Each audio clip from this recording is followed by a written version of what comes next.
guys, and welcome back to my channel Books with Natasha. Today I wanted to film another video for you guys as I have a moment. So today we'll be doing another book recommendations video, and for this one I'm super excited, so let's get straight into it. So today we'll be doing a single parent trope book recommendations video. Mostly here will be romance books because hence the tropes. But for this one, the first book that I want to talk about is All Roads Lead Here by Mariana Zapata. Many of you have probably been exhausted with me talking about this book, so I will try to keep it as short as possible because I have already talked about this book so much already. But this book follows Aurora, who just moved into a small town, the one that used to live with her mother, after getting divorced with her boyfriend, sort of husband, and basically she's looking for a fresh start. She's renting out an apartment above a garage for a few months, but when she goes there, an angry landlord is there, and he doesn't know anything about the rental because his 15-year-old son secretly posted the ad. So there is this conversation between them, and then he decides to let her stay for a while until she can figure out what to do next. And that's about it. We have single parent trope because the guy has a 15-year-old son. We have Grumpy Sunshine, age gap, so many of my favorite tropes, and you guys definitely need to read this book in case you haven't already. We have a book that I read recently, and that is Things We Never Got Over by Lucy Score. And this book has been everywhere for the past few months, especially on YouTube and Instagram. And I saw so many of my friends read it and love it, so I decided to give it a chance as well. I was quite hesitant because it was quite a long book, so it takes commitment, and if you don't connect with the characters with one fell swoop, maybe it can give me a reading slump, so that's what I was afraid of. I'm sorry, but today I don't know why I can't seem to talk. But yeah, in this one we have this girl. I cannot remember either names, I'm so sorry. But she goes into this, she runs away from her wedding after getting a phone call from her evil twin sister that she needs help. She goes into the small town to meet her, but then her sister steals her car, her money and everything, and leaves her stranded there. Then there is this guy who was like super horrible to her because he thought that she was her sister. And he saw everything that happened between her and her twin, so now he feels kind of guilty because the sister is nothing like the other one. They are total opposites, so it's difficult for him. It's difficult for him to understand how they can be so different. But yeah, he gives her a place to stay, helps her find a job because now she has to take care of her sister's child who's like a teenager. So yeah, it's a really complicated book, emotional, and so many stuff that happen. The romance takes a complete different turn, and it's full. It has so much plot, and I love it so much.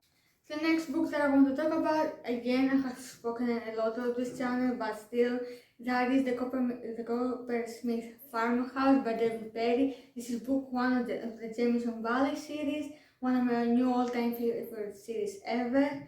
And in this book we follow Gigi, who is a nurse and just moved into this small town after her sort of grandfather died and left her this farmhouse. So she decides that she and her 4-year-old daughter deserve a first start.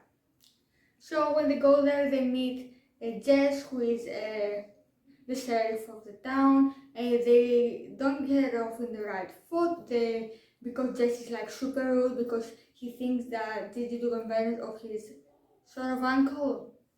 So he tries to expose her and all that. So he's like treats in the worst possible way, but after he realizes that he actually made a mistake, he apologizes and tries to make it better. And like immediately after, just announces to Gigi that we're dating, deal with it, and it's serious, so exclusively, and that's it. And he's like, no argues, nothing, deal with it. It was like so hilarious, and I love reading about it. I gave this book 4 out of 5 stars. It was okay, but the other books in the series are 5 stars. But still, this one didn't stop me for reading a bunch of times already, so you guys should definitely read it. We have Age Girl, Small Town Romance, we have Single Parent Trope, we have so many different other tropes, and they are definitely worth it, and especially this whole series. Next, we have another book by David Berry, and this one is Juniper Hill. This is book number 2 of the Eden series, and this is her latest series. Book number 3 recently will come out on June 26th, so go pick it up. But yeah, in this one we follow Knox, who is Griffin's brother from the first book, and Memphis. Memphis has moved into this small town with her infant boy for a first start basically, and she will be working at the hotel of Knox's sister as it's to clean and stuff. So that's where they meet. He's a chef there, and she also lives in an apartment near his house and in his property. Basically, it's a little complicated, but still. And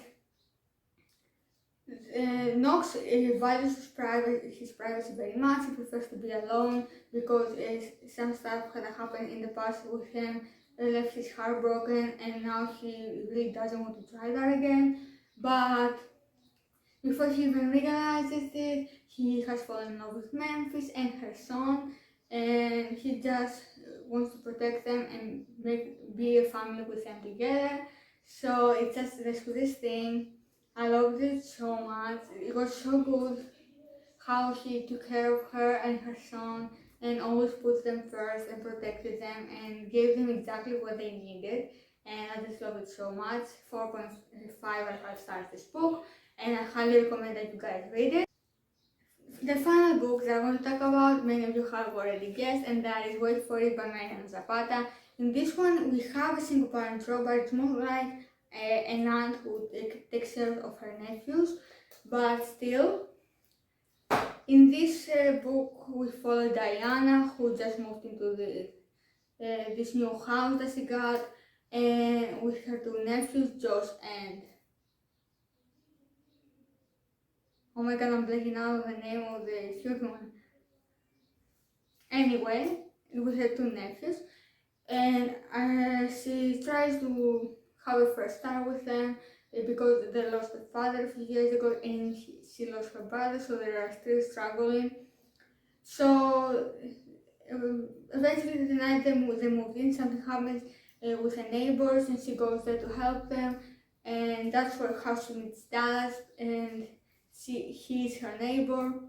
So, but they don't get off in the right foot because Diana is just super kind to all people, but he misunderstands that she's actually hitting him. So they don't have the best interactions at first, but after they clear the air, they become like super close friends, and he takes care of her and the boys, and it's just so sweet. I have read this book so many times. Some I didn't even count on Goodreads because it got super ridiculous.